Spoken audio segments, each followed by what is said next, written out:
President Trump has issued letters to more than 20 countries setting out their new reciprocal tariff rates.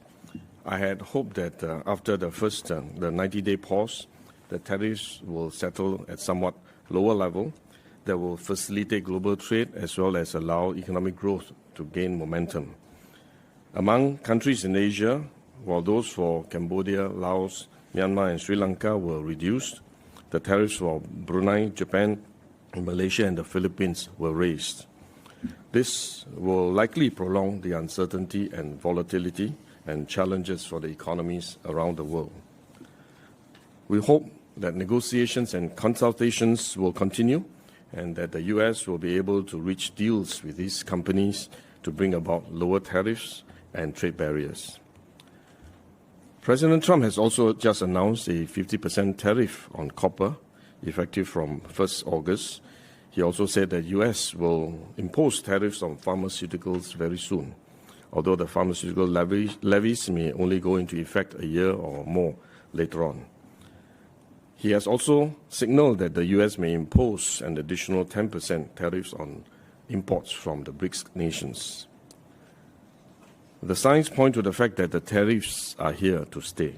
We must therefore be prepared for a longer period of uncertainty over the tariffs that the U.S. will impose on specific countries and on specific products. For Singapore, we continue to be subject to a 10% baseline tariff.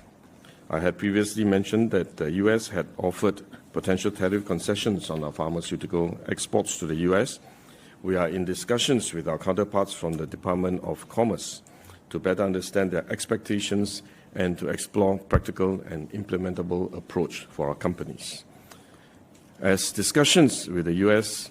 are ongoing, I will not be able to share more details at this point, but I will continue to keep you updated should developments happen wherever possible. I will also be traveling to the U.S. Later this month to meet with my counterparts in the administration, as well as to meet with business representatives and other personalities. This will allow us to get a better understanding of the U.S. concerns, their priorities, their interests, and to explore opportunities that we can work together to strengthen the bilateral relationship that have so far been mutually beneficial. There are also potential opportunities that our business here in Singapore can explore in the U.S., such as in AI, technology, and advanced manufacturing. In the meantime, my colleagues and I in Singapore, in the Singapore Economic Resilience Taskforce, CERT, have been speaking to our businesses and our workers to assess the impact of the tariff-related developments on them, as well as how we can better support them to navigate these uncertainties. On the whole, businesses have been preparing to adjust to the new tariff realities.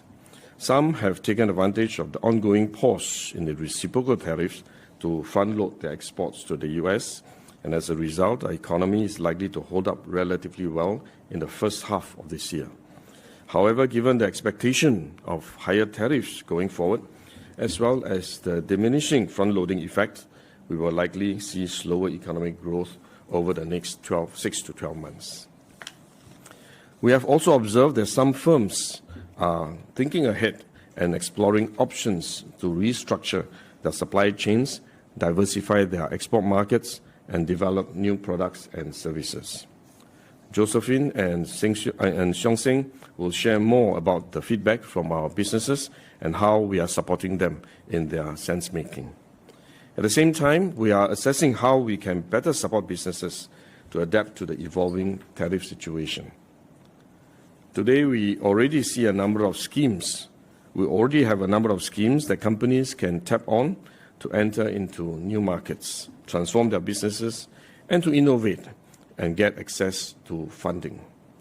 To enhance our enterprise support, we will introduce a new grant scheme to help companies with operations in overseas markets defray the advisory costs in areas such as FTA and trade compliance issues, legal and contractual matters, and supply chain and market diversification. Seeling will share more later on this. Our workers are also likewise feeling unsettled by the ongoing volatilities and uncertainties. To date, the labor market remains stable for the time being. Nevertheless, we recognize that those who have just graduated or about to graduate may be feeling anxious about their job prospects. Seeling and Chiming will share how the government and the NTUC will step up our efforts to support our fresh graduates. I would also encourage our fresh graduates to keep their options wide open and be flexible to tap on the opportunities out there.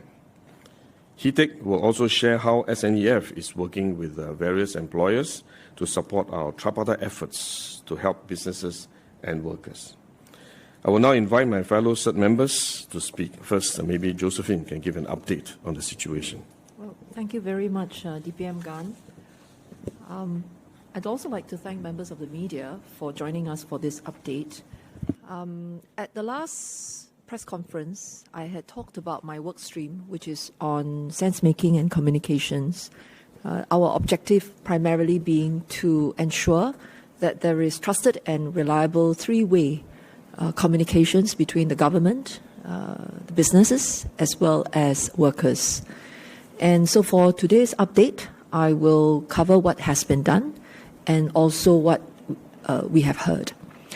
In terms of what has been done, since April, CERT has engaged very widely, and the number of touch points have exceeded 3,000.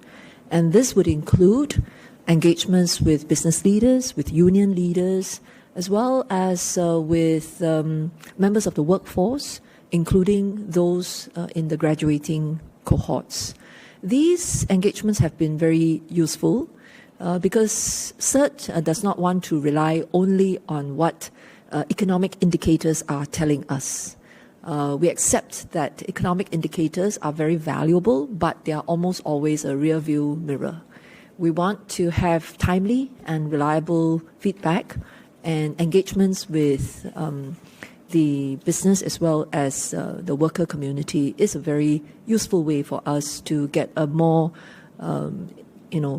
timely sense of what's going on. It also helps us to contextualize what we are seeing through the numbers. For example, what DPM Gan mentioned about the front loading that has held up the economic indicators, that tells us that in the following quarters, once the effects of front loading wash out, then the real impact may be felt more viscerally. So that's what's been very helpful. Let me turn now to what we have heard so far, and I will break it into two broad buckets: what we have heard from businesses as well as what we have heard from the workforce. In terms of what businesses are telling us, I should say that there are broadly three buckets of responses. The first type of response would be for businesses to continue monitoring the situation. In other words, they are not taking specific actions just yet beyond linking up with industry counterparts, with their suppliers, as well as with their customers to just get a better sense of what's going on. So this continuous monitoring is one type of response. The second type of response goes much further. There are already companies that have decided that it is probably better for them to defer or hold back their major investment decisions. So that's, in a sense, the other end of the spectrum. We see quite a lot of companies doing both. It depends on what types of activities they're talking about. But there is a third type of response, which is, let's take out our plans right now and review them. And when they talk about reviews, they are looking really at the product mix, what they are offering to their customers.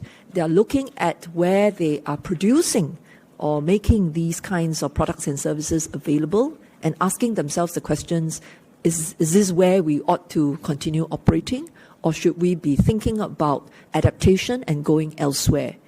Now, I should also say that each company's response will be quite varied. It can be a combination of these types of responses, and the weights will obviously have to depend on how directly and immediately impacted these companies are. Suffice to say that companies in the outward-oriented sectors, they feel the impact much more imminently, and their plans, therefore, will be much more likely to have to be adjusted, sooner rather than later. So that's the feedback from the business sector. We continue to pay very close attention to what they're telling us, and Seong Sing will be able to share more on the specifics. For example, the things that they are paying closer attention to in terms of how they get their goods into the markets that they currently serve. Let me turn now to talking about the responses from workers. The interactions with the union leaders have been most helpful. And because of the long-standing relationships that we've had with the unions and the unions with their own employers as well as their members, there is a strong sense that and strong recognition that the situation is very fluid, and also it is the uncertainty that is creating certain risk factors where the workforce is concerned. If you look at the employment and the unemployment numbers, they've actually been very well maintained. There's been no major impact on those fronts. But because of uncertainty, there is a understanding that for now, there may be a certain conservatism when companies think about hiring, and they are not likely to make major moves. And what that means is that in the current context, a certain flexible attitude on the part of job seekers, whether they are existing members of the workforce or fresh graduates just coming into the workforce, that is also the union leaders' feedback to us as an important attribute to have. And we understand the anxiety, we understand that there will always, in such situations, be a concern whether the outlook will worsen, but there is also the recognition that there are still good job opportunities available, perhaps in areas that people may not have considered so much before. So I think Chee Meng will be able to share more together with See Ling. All in all, I should say that the overall sense that we are getting from the engagements with both businesses as well as workers is that there is a high level of recognition that things could continue to downtrend, and therefore there is also the recognition that the best thing we can do for ourselves is to be very prepared, whether in terms of adjusting our business plans or in terms of thinking how to expand opportunities job-wise. So I will pause right there and let other CERT members continue. Thank you. May I now invite Seong Sing to say a few words? Thank you, DPM. First of all, I'd like to thank the trade associations and the chambers, or TAC in short, who are working closely with SBF to provide timely feedback from your sectors and members. Thank you for conducting dialogues with your members and for also providing your feedback on the ground directly to CERT in these sessions. We are currently working with about 30 TACs. They have actively reached out to their members to share insight on the impact of recent trade developments or recent trade uncertainties. SBF will be organizing a series of seminars and dialogues in the coming months, with the first on the 16th of July with Association of Electronic Industries in Singapore, Singapore Water Association, and the Singapore Air Cargo Agents Association, the three TACs, right? The title of it is Act, Adapt, Advance in the Current Tariff Turmoil. I would also like to thank our corporate and supply chain partners for stepping out to help companies make sense of what is happening. In April this year, our SBF, Center for the Future of Trade and Investment, or C40 in short, conducted a workshop on U.S. reciprocal tariffs. Make sense, take action, plan ahead, featuring practitioners from DBS, DHL Express, PwC, PRL, and Raja & Tan. From this workshop and the result of a pool of business leaders, C40 developed a Navigating U.S. Tariff Playbook, very timely. This playbook provides a step-by-step guidance on navigating tariff, leveraging FTAs, and strengthening resilience.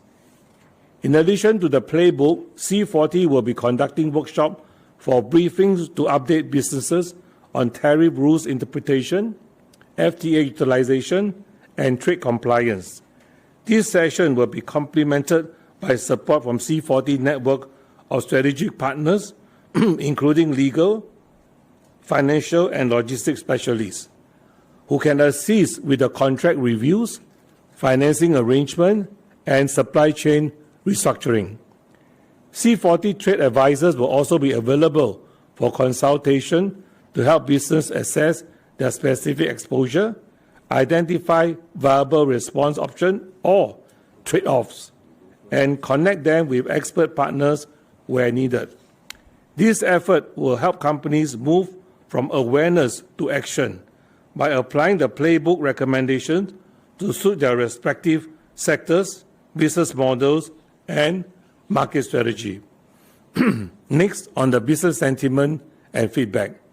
Through our various engagement, businesses, especially those embedded in US-China supply chain, shared feedback that they have faced significant disruption since the US tariff measures were imposed. Affected companies report deferral in future orders, order cancellation, and increased landed costs that render certain export unviable. Businesses are also thinking harder on making sure that their supply chain are more flexible and resilient, even if they are not making specific bets on individual trade corridors. There's increased attention to rules of origin, custom valuation, and use of first sale rule mechanism, especially to preserve preferential market access beyond the US. Given the feedback from business community on the needs to conduct market diversifications and to reconfigure their supply chain, we have raised this concern to CERT. SBF is very heartened to see that the government has taken swift and decisive action in response to the needs of the business community. This will be announced later on. We believe that this grant will be useful in helping our businesses with their first step in restructuring their business operation and enable them to take more decisive action in seizing opportunities amid this new tariff environment. This continued public-private sector partnership is crucial in the coming months because of the uncertainty of the tariff situation. We will continue to work with the business community and the government to ensure that our businesses, especially those who are outward-orientated, can effectively navigate the uncertainty of the tariff situation and to also press ahead with their growth and transformation to remain competitive. Thank you. Thank you. This session, really, we are focusing more on our immediate response, our immediate support measures that we are planning to support our businesses and our workers to cope and to navigate through these choppy waters. So I'll now ask our tripartite partners to share what they are planning. And first, I'll hand over to Seeling. Thank you, DPM. A very good morning to all of you.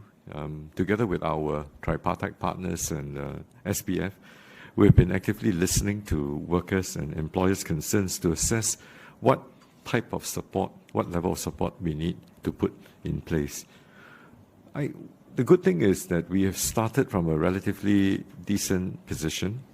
We've built a very strong base of support for our businesses and the workforce, and there were quite a number of schemes that were recently launched or enhanced at Budget 2025. We have enhanced our support for businesses to internationalize and to also enter new markets.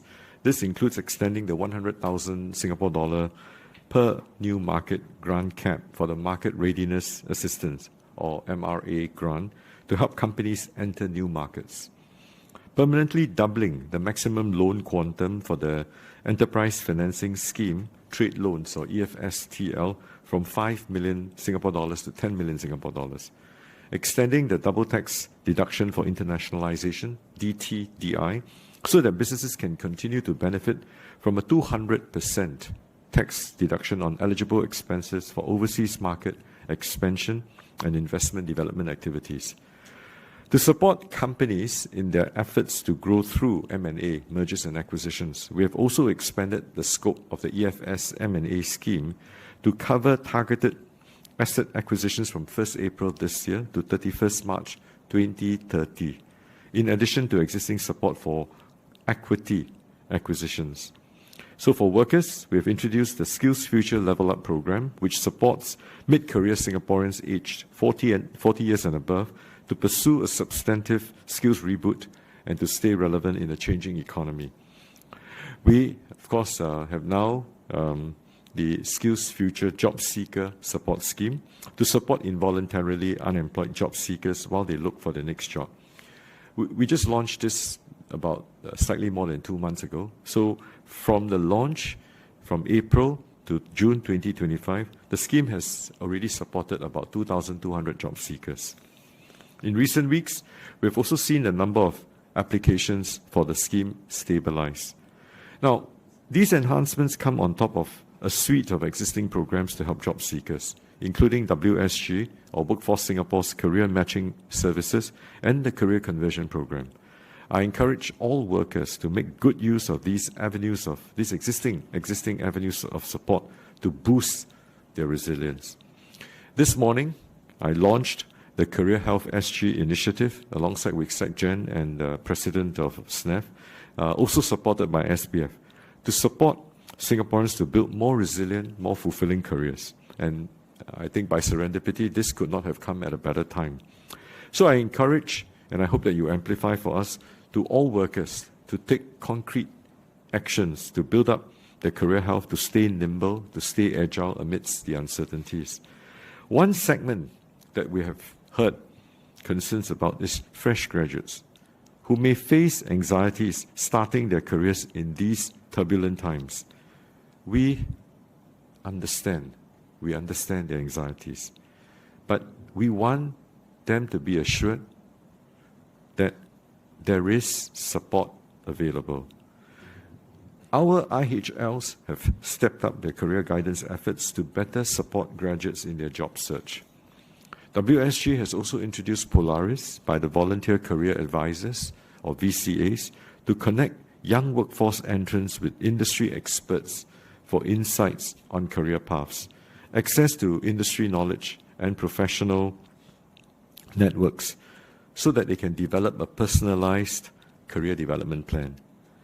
At the same time, I would really appeal to graduates and parents to stay calm. We have taken a more granular and careful look at the data on jobs and graduate employment this year. While it is still early days, we do have up to June statistics. We do see some silver lining in the data so far. Employment rates of the 2025 graduating cohort in June this year were comparable. In fact, they are slightly higher than they were in the same time last year. So if you compare June 2025, you compare with June 2024, actually the employment rates have gone up. Vacancies for entry-level jobs have also remained steady. Now, just to illustrate my point further, based on a very preliminary MOM study, employment rates as at June 2025 is 51.9%. They are slightly higher than at June 2024, which was at 47.9%. So there's a 4% higher rate for the 2025 and 2024 graduating cohorts respectively. But the caveat, like I said, these are early days because you're only looking at a very small snapshot. But whatever we can do to urge and to calm the apprehensions, I think would be important. So, again, I want to re-emphasize the point. The vacancies for entry-level jobs have also remained steady. The opportunities remain available. In the public sector alone, there are currently about 2,400 immediate vacancies suitable for fresh graduates, and this is available on careers at Gov. This includes roles such as engineers and software developers. Our graduates can learn more about these vacancies through a public service career fair which the government will organize in the coming month, August. To our 2025 graduates, it is still early in your job search. We encourage everyone to keep an open mind to different opportunities in their job searches. Rest assured, the government, our tripartite partners, will continue to support you and walk every step with you. Now, I also urge businesses to think long-term in building future leaders and invest in developing our young workforce. While I think there will be some uncertainty ahead, I should emphasize that currently we're not in a crisis, nor are we in a recession. The labor market has generally remained resilient. There are still more job vacancies than job seekers, with 1.64 vacancies per unemployed person as of March 2025.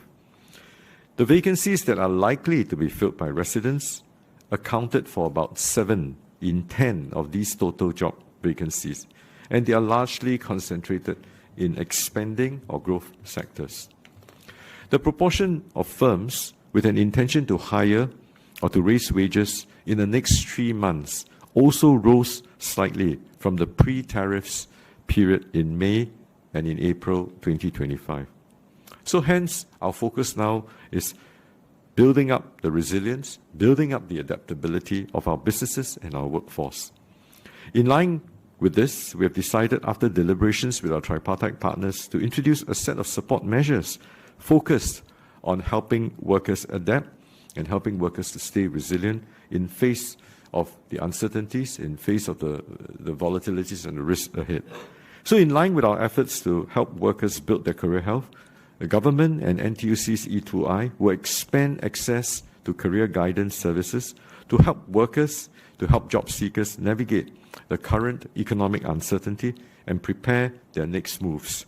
Over 85% of respondents reported gaining clearer direction and a higher confidence in planning their own career after going through the Polaris suite of career guidance programs. So as announced at Budget 2025, individuals may already tap on their base tier of Skills Future credit for eligible career guidance programs. And to make career guidance even more accessible to all, we will further defray out-of-pocket fees and we will scale up the provision of career guidance. Strong HR leadership is critical to help employers manage and support their workforce amidst the volatile environment.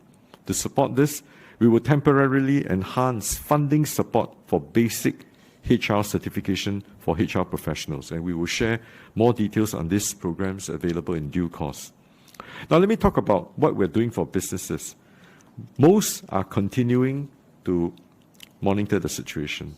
Some may be deferring major investments and decisions due to the uncertainty as articulated by President of the SPF. Others have been reviewing their own business plans. We have consulted with our tripartite partners on how we can provide support for our businesses to adapt to the new tariff environment and reconfigure their supply chains where required. So, taking into consideration the feedback and suggestions from our tripartite partners, we will be introducing a new business adaptation grant that will support businesses to review their existing overseas footprint in the light of this new tariff environment. Businesses who export to and or have operations in overseas market and are impacted by the tariffs will be able to tap on this business adaptation grant to assess the tariff impact and obtain advisory on supply chain optimization. Businesses with local or overseas manufacturing operations will also receive support for their reconfiguration needs, which includes logistics and inventory holding costs. This grant will be available by October this year and for a time-bound period of 2 years. Now, notwithstanding the current uncertainty, we encourage businesses to continue making plans to improve their productivity, to innovate, and to remain competitive. Businesses can tap on existing schemes such as the Market Readiness Assistance Grant, the Enterprise Development Grant, and the Enterprise Financing Scheme, or EFS, to do so. And these schemes support businesses who wish to enter into new markets through defrayment of costs in overseas market promotion, in setup, and in development, that they conduct business transformation and innovation activities, and if they need access financing to support their growth needs. The task force will continue to monitor the adequacy of all of our support measures for businesses and workers as the global economic situation evolves. And we are prepared. Should there be any unexpected turn for the worse, the government, together with the tripartite partners, stand ready to provide more support to businesses and workers. Ladies and gentlemen, our fundamentals remain strong. I'm confident in our ability to withstand any storms to come. Thank you. Okay, over to you, brother. Thank you. I hand over to Chi Ming. Thank you, Minister Tan. NTUC has been actively engaging youths and workers on the ground to understand their concerns during this period of economic uncertainty. And over the past few months, we have gathered insights from over 11,000 individuals through a mix of activities, workforce survey, polls at our higher learning institutes, Institute of Higher Learning, and office locations, including focus groups and ground sensing from our union leaders and industrial relations officers. One group that we are paying closer attention to is our young job seekers entering the labor market, especially during this time of global uncertainty. They are anxious, and I understand their anxiety. We observe that they face 4 gaps in their transition into the workforce: skills gap, expectation gap, job opportunity gap, and an experience gap. Firstly, a skills gap. Some youths feel unprepared to enter fast-evolving fields, such as ESG. They have asked for more targeted upskilling, both industry-relevant technical skills and also soft skills. Second, an expectation gap.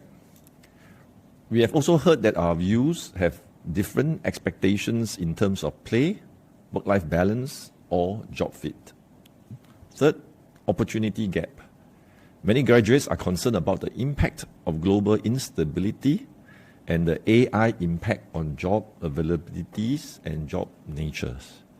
Some are extending internships, and there's a growing perception that hiring for entry-level roles has slowed. Fourth, an experience gap. Even when jobs are available, many employers still prefer candidates with prior industry experience. This puts first-time job seekers at a disadvantage, somewhat of a dilemma, creating a tough cycle, as they need a job to gain experience, but need experience to get their first job. You can see how these 4 gaps come in a cycle to somewhat cause anxiety for many of these students coming out into the workforce. And I think these are valid concerns, and it's a sign that our young workers care deeply about meaningful, sustainable careers. But as Minister Tan has highlighted, the labor markets remains resilient today. There are job opportunities for our young workers. So we do encourage our young workers, our youth, to keep an open mind. Consider all the different possibilities and the job offers available. Even when they may not feel that the job checks every box, but these jobs can open the first doors to experience, networks, and potentially new directions at a very young age. NTUC, as usual, will work with our tripartite partners, and we will try our very best to highlight existing tools that we have and the programs that are in the works. NTUC will strengthen our support for youth transiting from the schoolhouse to work. Through the NTUC Youth Excel program, we offer job search skills training, networking opportunities, learning journeys to companies and industry mentorship programs that provide tailored guidance from professionals with real-world experience. And since 2017, some 12,000 youths have benefited from these initiatives, and we will attempt to scale this up to serve the youth better. For those seeking more support, can I encourage you to consider the NTUC Starter Membership? This provides access to one-on-one mentorship and the NTUC's Union Training Assistance Program, UTAP, that can be used to offset course fees and career prep programs covering resume writing, interview skills, and so on. For our displaced workers, NTUC is stepping up support across retrenchment, placement, and transition in these phases. The Job Security Council will go upstream to advance workers' wages, welfare, and work prospects. Priorities include working with companies through our company training committees, the CTCs, to have better jobs, supporting workers to upskill, and developing and refining products and services to enable purposeful job matching. These are, of course, done in coordination with tripartite partners and especially with government, just like the Job Seeker Support Scheme. Through NTUC E2I, Employment and Employability Institute, individuals, including youth, can access a range of career advisory tools and services, including career coaching, job matching, and skills upgrading advice. We are looking at leveraging technology and AI to scale these services, particularly in career coaching, to scale up and serve more workers more effectively. Workers are not facing these current issues alone. Under the Singapore's tripartite model, with the government, employers, and unions working in close partnership, this is really a true strength for us to tackle the challenges and seize new opportunities. And as we have done before, we will act early, stay united, protect jobs and livelihoods together. To our employer partners in SNAF and in SBF, I do continue to urge you to keep investing in our young talent, including our young graduates, because the people you bring in today will shape your future, our future together. And to our workers, please be assured that NTUC stands with you and we will walk this journey together with you. Thank you. Thank you. May I now invite Hitek to say a few words representing the Singapore National Employers Federation. Hitek, Thank please. you, DPM Gan. Thank you, MOM and NTUC, for your affirmation of tripartite collaboration and partnership. At SNAF, we are keenly aware of the difficulties that employers are facing in today's uncertain environment. While the recent 90-day tariff pause provided some temporary relief, the persistent uncertainty continues to weigh heavily on their business decisions, which would in turn affect their workforce plans. From our recent survey and direct conversations with employers, it is clear that most are taking a cautious approach when it comes to workforce-related moves. Around 70% of employers surveyed have either planned or made workforce adjustments, including team reorganizations, hiring pauses, and prioritizing upskilling and reskilling to future-proof their organizations. To help elevate cost pressures and drive transformation, we strongly encourage employers to tap on the CERT enterprise and workforce support measures. While the economic environment remains uncertain, it is also in these times that we can build capacity to quickly seize new opportunities when businesses rebound. I therefore very much welcome support for employers to continue hiring and building the bench strength for the future, and urge all employers who are hiring to consider tapping on SNAF's advisory services for wage support through the Career Conversion Program and job transformation support via the Productivity Solutions Grant for Job Redesign. We also encourage employers continue to prioritize upskilling and reskilling their employees amid this uncertainty. For those planning to do so, they can refer to the Structured Career Planning Guidebook and also attend SNAF's workshop to support their career planning for their workshop as they chart out a new path during these difficult times. SCP provides a strategic approach to engaging experienced employees by aligning their aspirations with business goals and addressing skill gaps. By fostering meaningful career conversations and offering targeted upskilling opportunities, employers can drive business transformation and build adaptability for the future. As part of CERT's, SNAF will continue to work closely with our tripartite partners to engage and support employers. Even as we navigate this period of persistent uncertainty together, we should also reflect on and address the challenges and opportunities that lie ahead. SNAF is committed to supporting employers and look forward to contributing through the upcoming CERT initiatives. Thank you. Thank you very much. Let me just quickly have a few closing remarks. First, let me reiterate that there are still significant uncertainties with regard to the U.S. tariff framework, how countries will respond to the latest round of tariff adjustments, and how the global economy will be reshaped as a result of these developments. But nevertheless, there remain opportunities for our businesses and our workers. The Business Adaptation Grant that we announced just now will help businesses adjust to the new reality, adapt to the new opportunities, and also seize these opportunities to continue to grow. Our tripartite partners, the government, the unions, and the employer federation will also lean forward to provide support for our workers, our workforce, and will do more if necessary. We will continue to keep a close watch on the developments and will update media and the public as and when these opportunities arise. But beyond the immediate challenges I mentioned, we are also keeping an eye on the longer-term horizon. Even as economic landscape evolves, it is important for us to plan ahead and take action to ensure that our economy will continue to grow and Singapore will continue to remain relevant to the rest of the world.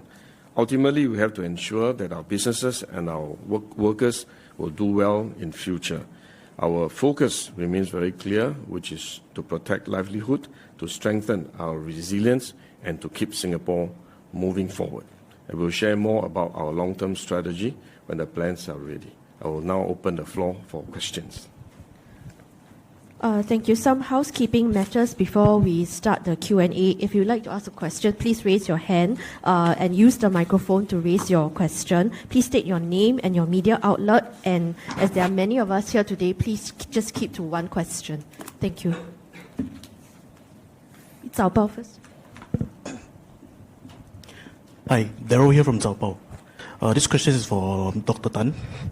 You mentioned that entry-level vacancies are remaining steady, but based on this first quarter labour market data, it indicates there's a slowdown in export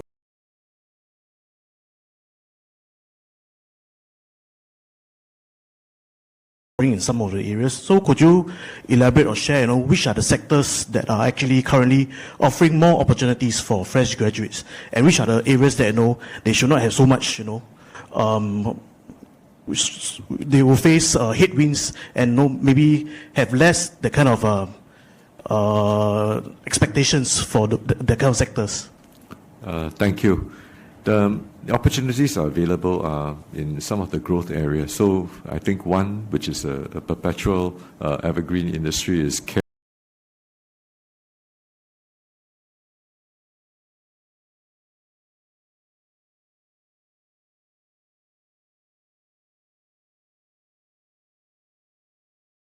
These are two fairly sizable growth areas in seeing growth. Beyond that, I'm sure you would have read in today's Straits Times as well that there are opportunities in teaching, in the education sector, and there are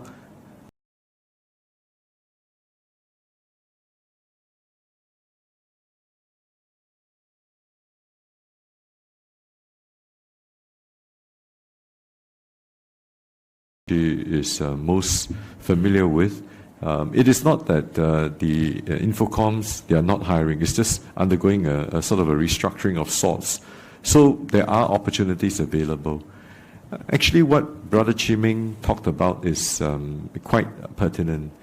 Given the volatilities today, the uncertain global environment that we face, there is not just a skills gap, a skill set gap, which actually what is more important is also the expectations mismatch. And I think if we can overcome this, at least this mismatch in terms of expectation, I think that a significant number of young people, fresh graduates, will be able to find something that they would like to do. In fact, in my discussions with the presidents of both our IHLs, both NTU and NUS, just a couple of days ago, their own survey of the graduating classes, the graduating cohorts, is that quite healthy number of them actually are either holding jobs or they are about to start jobs, or some already have firm offers but they are contemplating whether to start or not. So there are all these statistics. I think in due time, as what DPM has shared, in the months ahead, we will continue to update all of you accordingly. DPM, since Sileng mentioned my name, is it okay if I supplement a bit? Maybe to add a little bit of color specific to Infocom's sector. If you look strictly at companies that identify themselves as tech companies, so the traditional systems integrators and so on, that's one type of employment opportunities for tech work. But because of the sustained investments in digitalization across the whole economy, actually tech jobs are opening up in many different sectors. So let's say AI, even professional services firm, because they have many clients that are interested to find some way of assuring their stakeholders that the AI systems that they have deployed have met governance requirements, they will need people to carry out AI testing type of work. And this is in professional services firms. So today, if you look at INC, as a contributor to our GDP, it's probably maybe 5-point-something%. Good growth rate, but 5-point-something%. But if you add up all the tech-related activities across the whole economy, you look at the horizontals, then the digital economy is closer to 17%. And all of these are creating opportunities for people to carry out tech-related work in specific domains. And actually, the hiring activity there is quite strong. So the message that we would want to share with graduating class is that there are opportunities beyond your traditional understanding of where tech work lies. And if you consider these opportunities too, then your opportunity space widens considerably. So perhaps that's one way that we should also encourage, our graduating class to, to spend more of their time and effort in doing. Yeah. Yeah. To add to that, the other sectors are financial, insurance services, professional services, and when I talked about care, it covers both healthcare and social. Reuters. Hi, I'm Jinren from Reuters. Thanks for the presentation. So earlier on, I think Minister Gan, you mentioned earlier potential tariff concessions on pharmaceuticals. Are there similar offers for our semiconductor exports? And what are some expectations that you've managed to glean from conversations with US trade reps? Thank you. Well, I can't go into details on the pharmaceuticals, as I mentioned. I think suffice to say that we are discussing with the Department of Commerce on how we can evolve a system, practices that are practical and implementable, because, as you know, pharmaceutical has a very complex supply chain and a very long supply chain. So how can we make sure that we are able to continue to facilitate the trade between Singapore and US with regard to pharmaceuticals? This is the focus of the discussion on pharmaceuticals. I can't go into the details. On semiconductors, we have not commenced a discussion on semiconductors. I think this is something that will be at the back of our mind, that we will probably touch on semiconductors after we have settled the pharmaceuticals discussion with the Department of Commerce.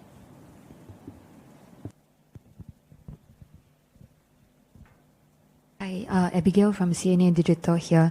My question is on the business adaptation grant. Can we have more details on things like the total size of the grant, how much each eligible company can get?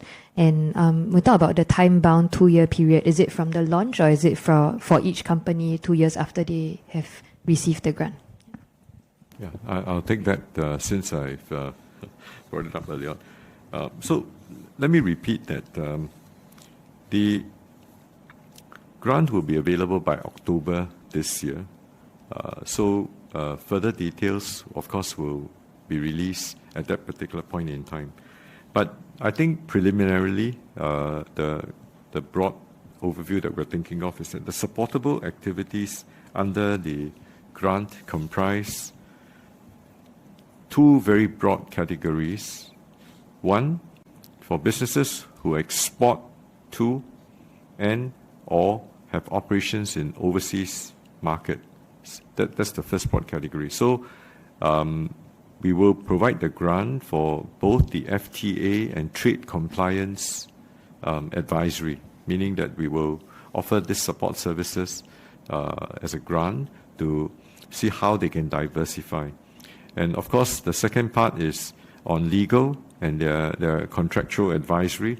And the third part for supply chain optimization and market diversification advisory. So this is for the first group, the broad-based businesses who export to and or if they have operations in overseas market. The second broad group are for businesses with local or overseas manufacturing operations. Then the grant can cover reconfiguration costs such as logistics as well as the inventory holding costs.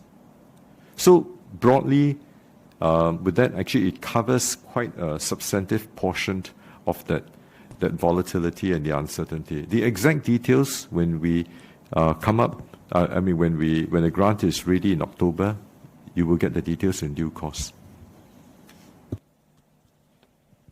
Business Times.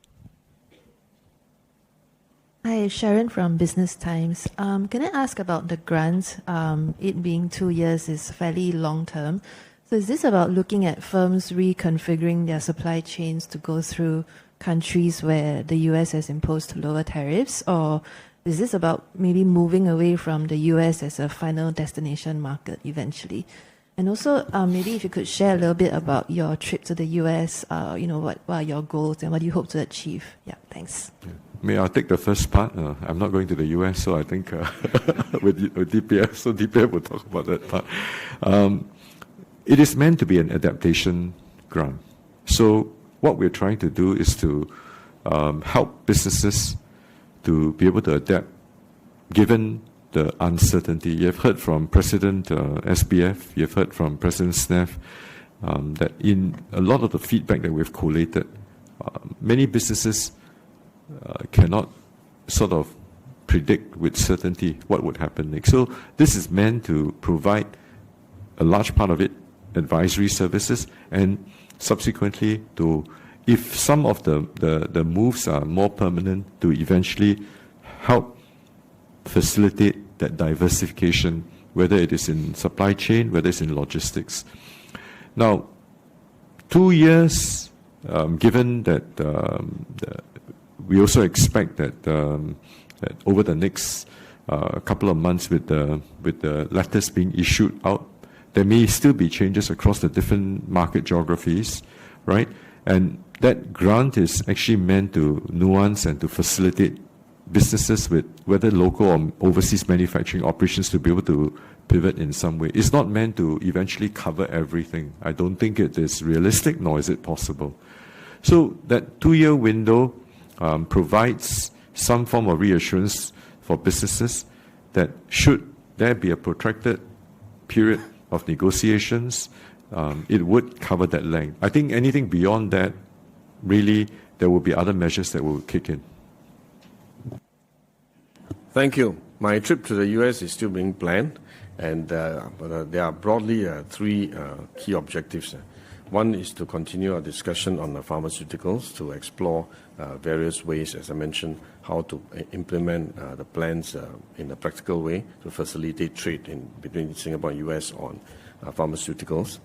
Second area is to a broader discussion with the US administration to better understand their priorities, their interest areas, and to see whether there were opportunities for us to strengthen bilateral economic relationship, both on investment as well as trade, and also to look at the technology cooperation between our 2 countries. So I think there are many areas that we can discuss from an economic point of view.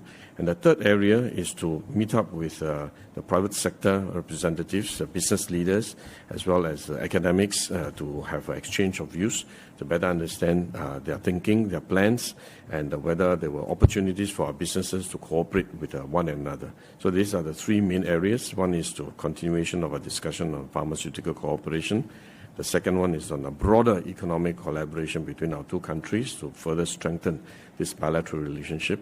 The third area is with engagement with the private sector, private leaders, both academics as well as business leaders, so to better understand the opportunities for businesses. Straits Times.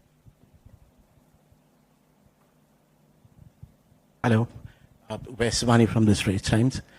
First of all, the scale. What scale are we talking about? The companies that are invested outside, that are manufacturing bases outside Singapore companies. Of course, Indonesia, Malaysia, Thailand, all over ASEAN. And what's the scale of that? In how many companies are we talking about? How big the investment is, and how much benefit does the Singapore economy gains from them economically in terms of GDP impact from these overseas operations? It's related question, of course, with that is what happens to Singapore-Johor free zone, basically how much of 25, if this tax on Malaysia becomes reality after August 1, how much of a hit to the competitive advantage of the free zone is it, basically? And one more thing, basically, I'm sorry, I know there is one question only. The transshipment, the transshipment, separate levy on transshipment in the US-Vietnam framework, is there a problem? Because Singapore, of course, is one of the biggest transshipment hub of this part of the world. Thank you. First, I will let Minister Tan or Hitek to talk about the companies that have operations overseas and which the adaptation grant is targeted to help. On the SEZ, that's what you're asking the last question, right? Johor Singapore SEZ. I think Johor Singapore SEZ is the rationale is really built on the relative strength and advantages of the 2 areas, not so much on tariff advantage. Let's say, for example, for Singapore, for us to continue to grow our economy, we face certain constraints: manpower, land, green energy, water. So these are more available over the other side on Johor, and this will allow us to tap on that resources. Data center is one example. We have a constraint on how much green energy I can have, and therefore there's a constraint of how many data centers I can build in Singapore.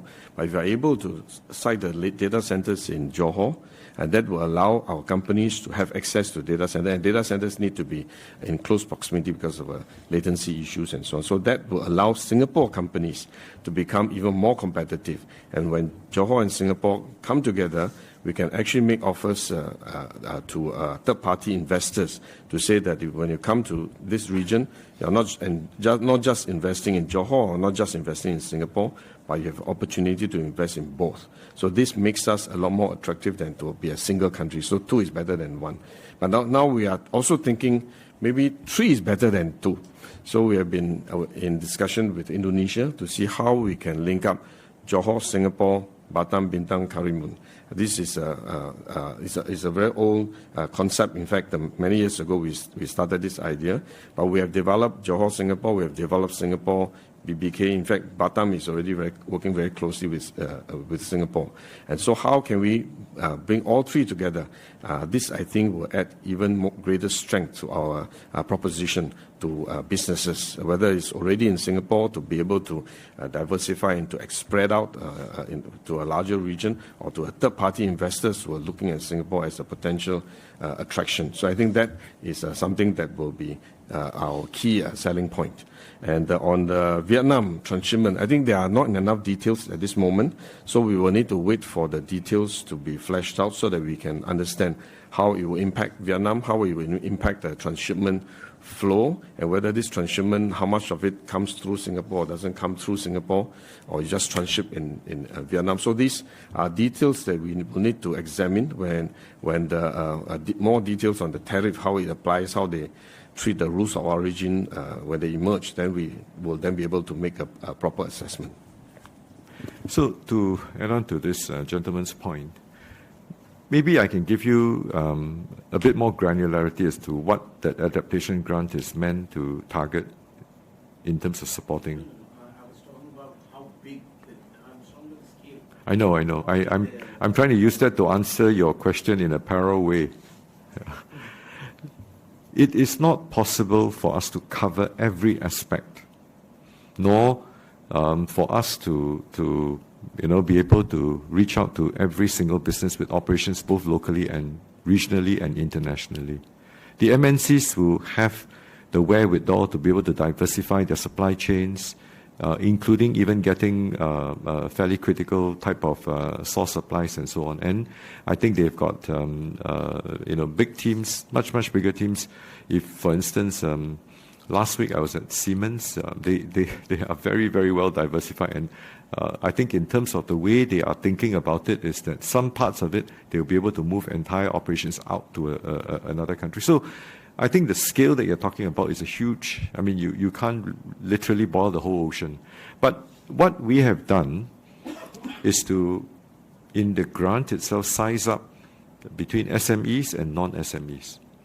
The SMEs, we will be more generous in terms of allocation of the grant itself, because SMEs actually account for about 2/3 of our workforce in Singapore. So everything that we tie back, not just for our own economic growth, but it also has to tie back to our workforce. Because if SMEs hire 2/3 of our workforce, significant proportion of them are Singaporeans.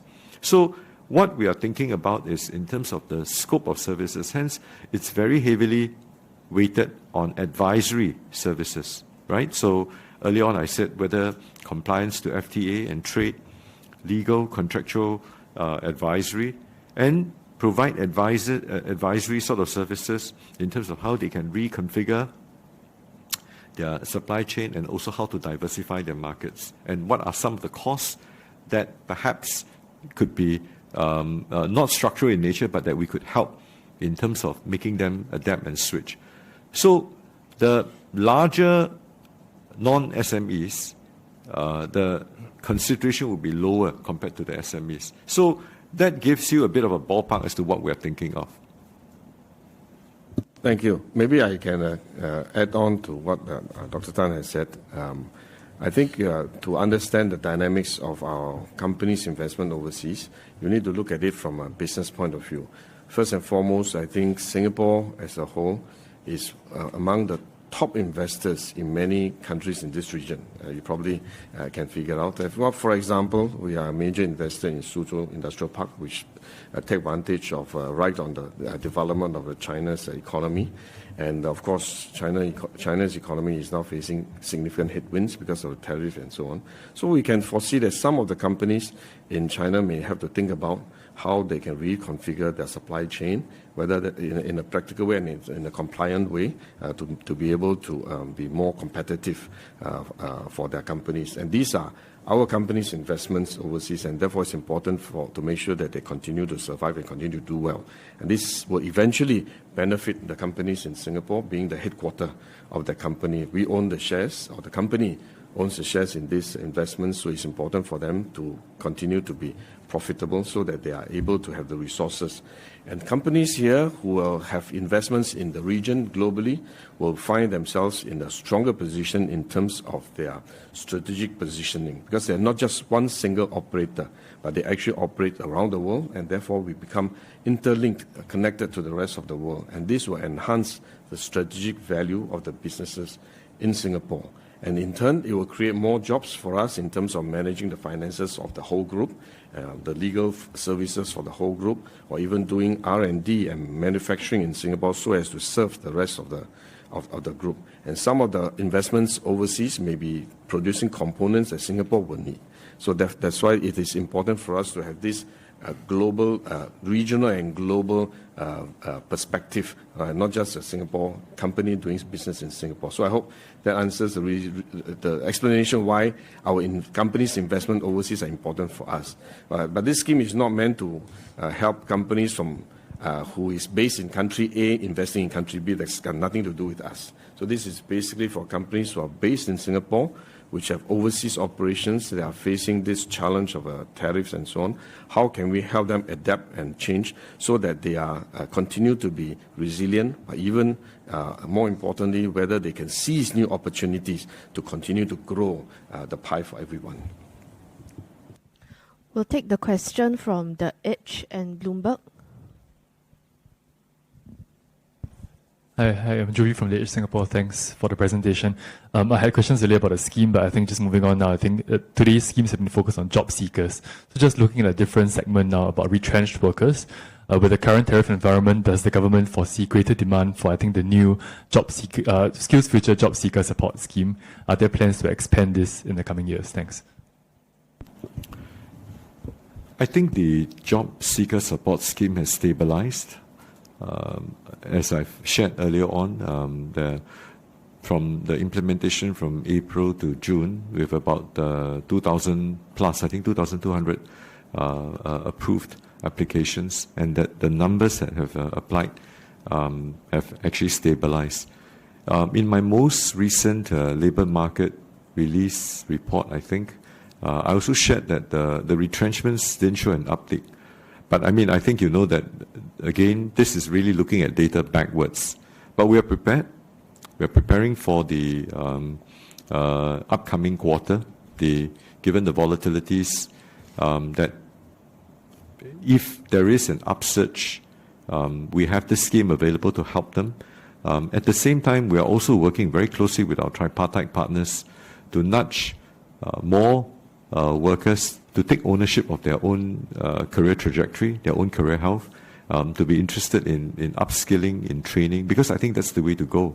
And this morning at the Career Health Summit, this was also validated by a professor from Harvard Business School, Professor Fuller, about the accelerating pace of change, the disruptions due to many of the tech advances and so on. And generally, I think 300 plus participants who came to that summit went away hopefully convinced that it is something that not just the government nudging, but the employers, the employees, the search firms, the recruitment agencies, the economic agencies will all have to come together to collectively move this mindset forward towards adoption and really internalizing career health.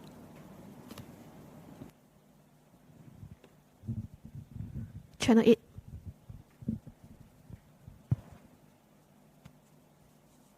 Hi, thank you. Eva from Channel 8 News.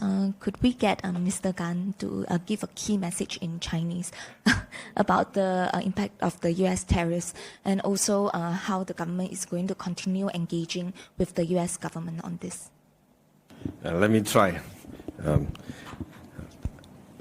最近美国刚刚宣布的一系列新的对等关税。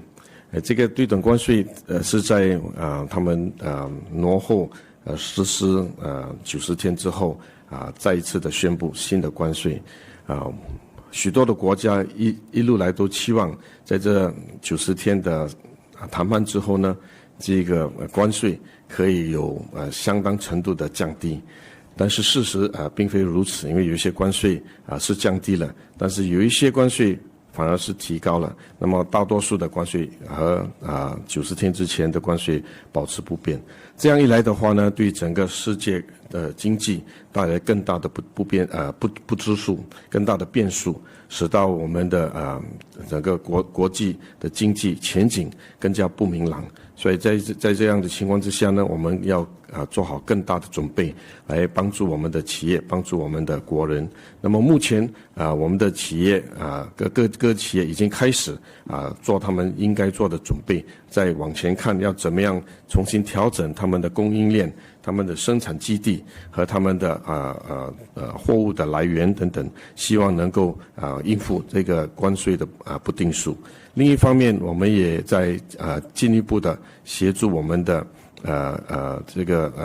求职者特别是年轻的求职者，因为我们也知道他们对前景的这个不定数感到非常的担忧，这样的一个担忧是可以理解的。但是按照目前的数据来说呢，我们的就业市场还是相当的坚韧，所以我们希望我们能够进一步的跟我们的各个学院学校继续保持联络，帮助这些将要进入职场的毕业生能够更好的找到适当的工作。这个我们会继续的跟进。那么对于企业，我们也推出了Business Adaptation Grant。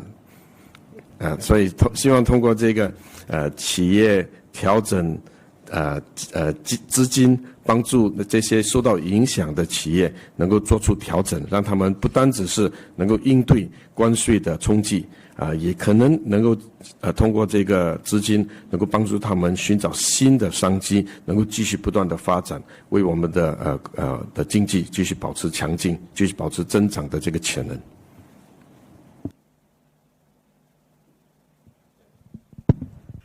Was there a question from Bloomberg? No. Sure. Thank you, guys. Ramsey Al-Rakabi from Bloomberg. I think most of the stuff was covered, and thank you so much for your time today. I just wanted to follow up on something you said earlier, and it's a very small question. I apologize if I missed it. In terms of the business, the grants, is there an estimate of how much money you'll need to set aside for these grants? Like an estimate of how much the government be spending on them? That's all. Thanks.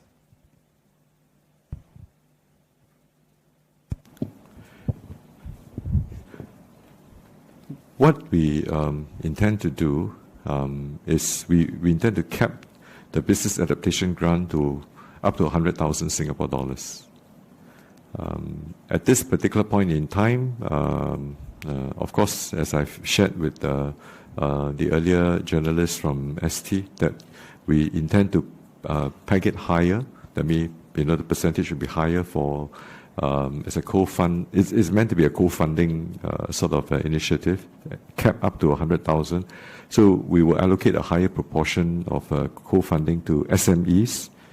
The non-SMEs, the MNCs and so on, would have a lower quantum.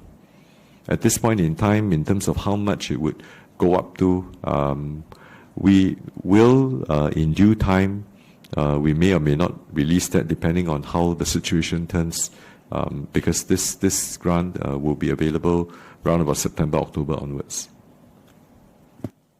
Okay, we have one last question. CNA.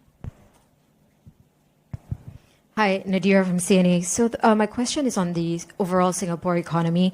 I mean, we've downgraded our GDP expectations to 0 to 2%. And then earlier, DPM, you mentioned slower economic growth in the next 6 to 12 months. So I'm just wondering, how do you expect all these tariffs to affect inflationary pressures here? That's the first question. And the second one, just want to get your thoughts on US-Singapore relations. Your read on our relations with the US, especially after the interview with Trump's pick for the ambassador. Anjani Sinha. So just your thoughts on that. Thank you very much. I just wanted to clarify, you're asking about inflation or economic growth? Both. Okay. In terms of economic growth, we have downgraded our forecast to 0 to 2%. I think that forecast stays for the time being. We continue to monitor the situation and we will adjust as and when necessary. In terms of inflation, I think the last few quarters inflation, as you have seen, has remained stable and is something that we continue to watch and monitor. And the effect of a tariff over time will be higher costs. And I think that is something that we have to accept because there will be higher costs for the consumers.